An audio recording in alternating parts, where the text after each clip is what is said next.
Good morning. Thanks for joining me for Women of the Bible Wednesday. Today, we're going to look at the life of Tamar. We meet her in the book of Genesis. Actually, her story begins with her, a Canaanite woman, marrying the oldest son of Judah, who, by the way, is Leah and Jacob's fourth son.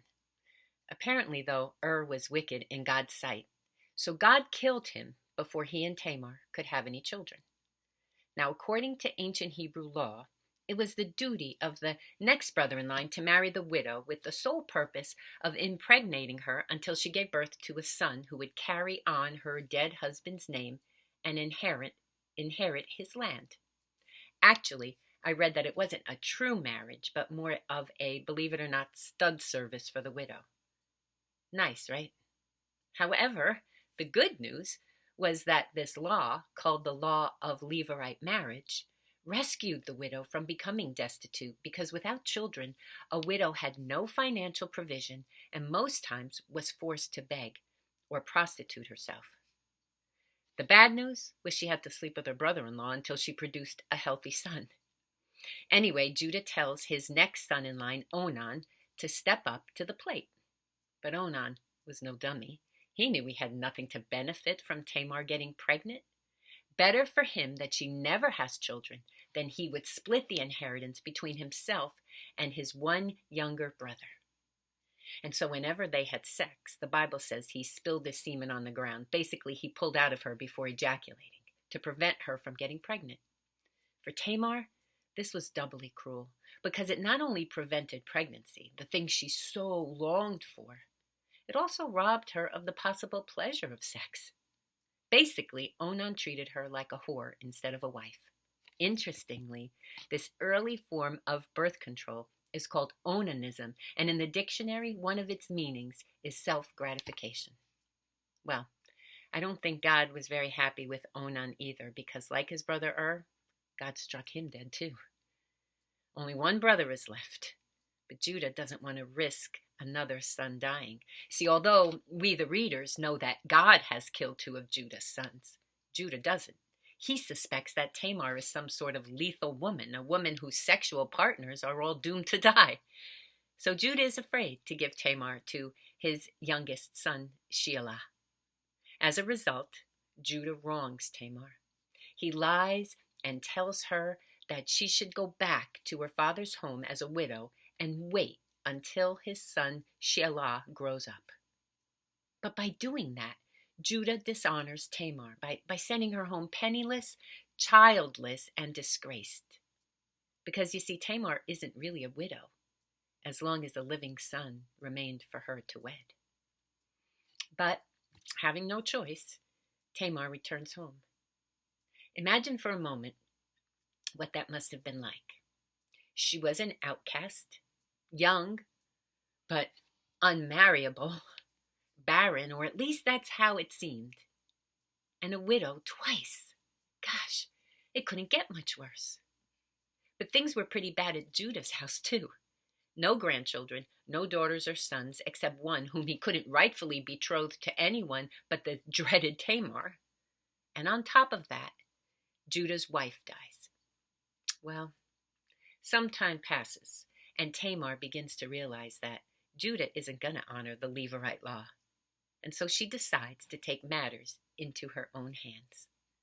And this is what she does. She finds out that Judah will be going on a sheep shearing trip. And so she dresses as a prostitute. Actually, she simply covers herself with a veil so he won't recognize her, and plants herself in his path. And she's chosen her spot well, because sure enough, as Judah's coming back, happy and horny and maybe tipsy from a sheep shearing festival, the disguise works. And bingo, he takes the bait and they have sex. However, short on money and unable to pay her, Judah says he'll send a goat for payment. But Tamar's no fool. She insists that he lend her his staff, signet, and cord as collateral. And Judah agrees. But later, when he attempts to send a goat so he could get his stuff back, and he does it through a servant no less, they can't find the prostitute anywhere. Months go by. And word reaches Judah that his daughter-in-law is pregnant and has been what they call playing the whore. So, as patriarch of the family, he mandates that she be burned to death. And when I read that, I thought, you know, Tamar, now would be a good time for you to say something.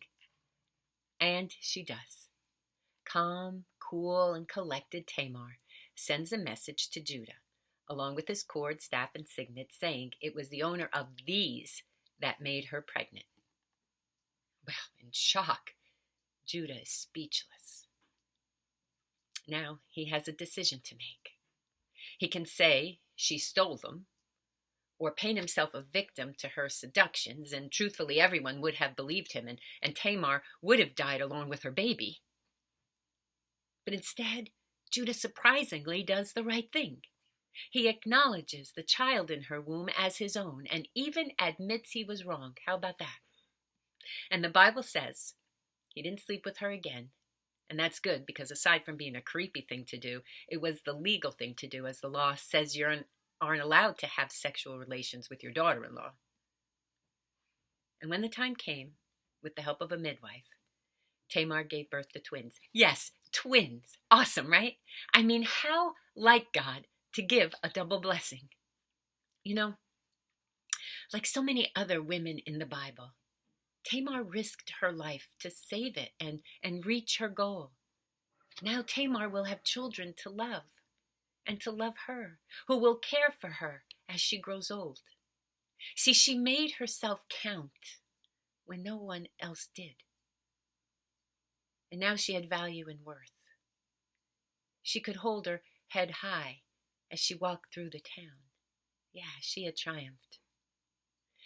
What Tamar's story shows us is that no one is beyond God's love.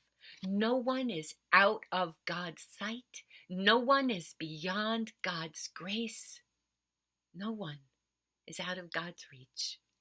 In fact, only God could take the unfit, the disgraced, and the desperate and use them to his eternal glory. Because get this, through the birth of one of her twins, Perez, the line of Judah continues through Boaz, Obed, King David, and eventually to Jesus. In fact, Tamar will be one of only 4 women mentioned in the genealogy of Jesus. How about that? Gosh, you gotta love these women of the Bible. Now, my friends, continue staying safe. And please, if you have not already, get vaccinated. It's the right thing to do. It's safe and effective. Now enjoy the rest of your week and find some blessings. Believe me, they're everywhere. Know that I love you and I'm praying for you. God bless you. See you soon. Peace.